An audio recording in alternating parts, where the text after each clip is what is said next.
ইসলামী ছাত্র শিবির বলেন, জামাত ইসলামী বলেন, তারা সক্রিয়ভাবে ভূমিকা পালন করছিলেন। আল্লাহ তাআলা তাদের মর্যাদা অনেক গুণ বৃদ্ধি করেছেন এবং এই সময় যারা ভূমিকা পালন করেছেন তারাই কিন্তু পরবর্তী এই আন্দোলনের নেতৃত্ব দেবেন ইনশাআল্লাহ। কারণ এই জাতীয় জনশক্তি পরীক্ষিত, বিভিন্নভাবে নির্যাতন হওয়ার পরেও যারা এই আন্দোলনে টিকেছিলেন, এখানে তারা পরীক্ষায় পাশ করেছেন। সুতরাং জামাত ইসলামী বাংলাদেশের ইসলামী ছাত্র শিবিরের নেতৃত্ব খুঁজে বের করার জন্য একটি এমন ইতিহাস এই 15-15.5 বছরে রচনা হয়েছে।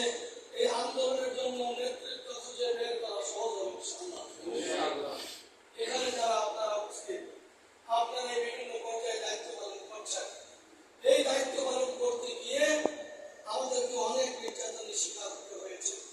সম্মানিত ভাইরা, এখন আমাদের কি কাজ? আমাদের এখন কাজ, আমাদের ভাইরা বলছেন যে ইসলামী আন্দোলনের যে হাইসিয়াত, এটা আমাদের জানতে হবে, এটা আমাদের বুঝতে হবে এবং এটাই আমাদের অন্তরে লালন করে মানুষের সাথে আচরণ করতে হবে। যেই দলটি দীর্ঘদিন আমাদের উপরে নির্যাতন করেছে, আমাদের নেতৃবৃন্দদেরকে হত্যা করেছে, যখন তাদের পতন হয়েছে এরপর থেকে এই বিষয় নিয়ে আমাদের তাদের সাথে আর কোনো শত্রুতা নাই। যারা নেতৃস্থানীয় পর্যায়ে রয়েছেন তাদের বিচার এই সরকার যাদের যাদের করা দরকার, আমরা বিশ্বাস করি তাদের বিচার ধারাবাহিকভাবে হবে ইনশাআল্লাহ। শেখ হাসিনার পতনের আগে, এই সম্ভবত 3 দিন আগে, তিনি জাতির কাছে প্রশ্ন করেছেন, আমার পতন চাই, আমার বিদায় চাই, আমি কি অপরাধ করেছি? কত বড় ছিলেন! এত মানুষকে তিনি হত্যা করেছেন, শহীদ করেছেন। এই আন্দোলনে 1000-এর উপরে পর্যন্ত যে রিপোর্ট আমাদের কাছে আছে, যুবকদেরকে হত্যা করেছে। এরপরও বলে আমার অপরাধটা কি? এরা কোন ধরনের মানুষ?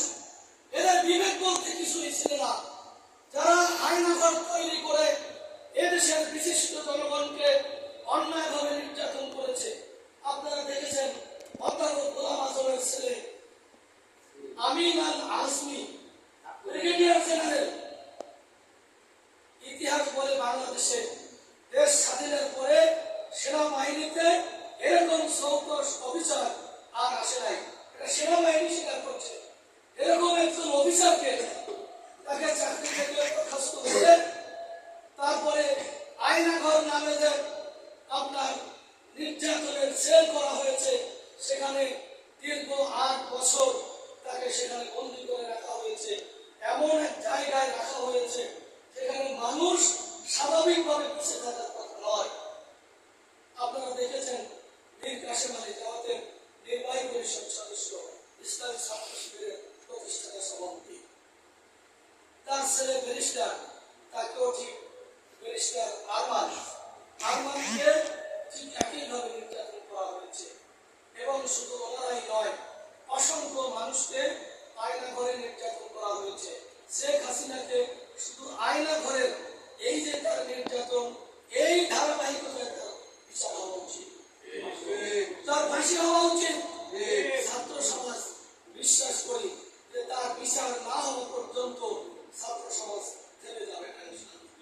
আমরা দেখতে পাচ্ছি তার বিচার হতেই হবে, তার বিচার হতেই হবে। আমরা আশা করছি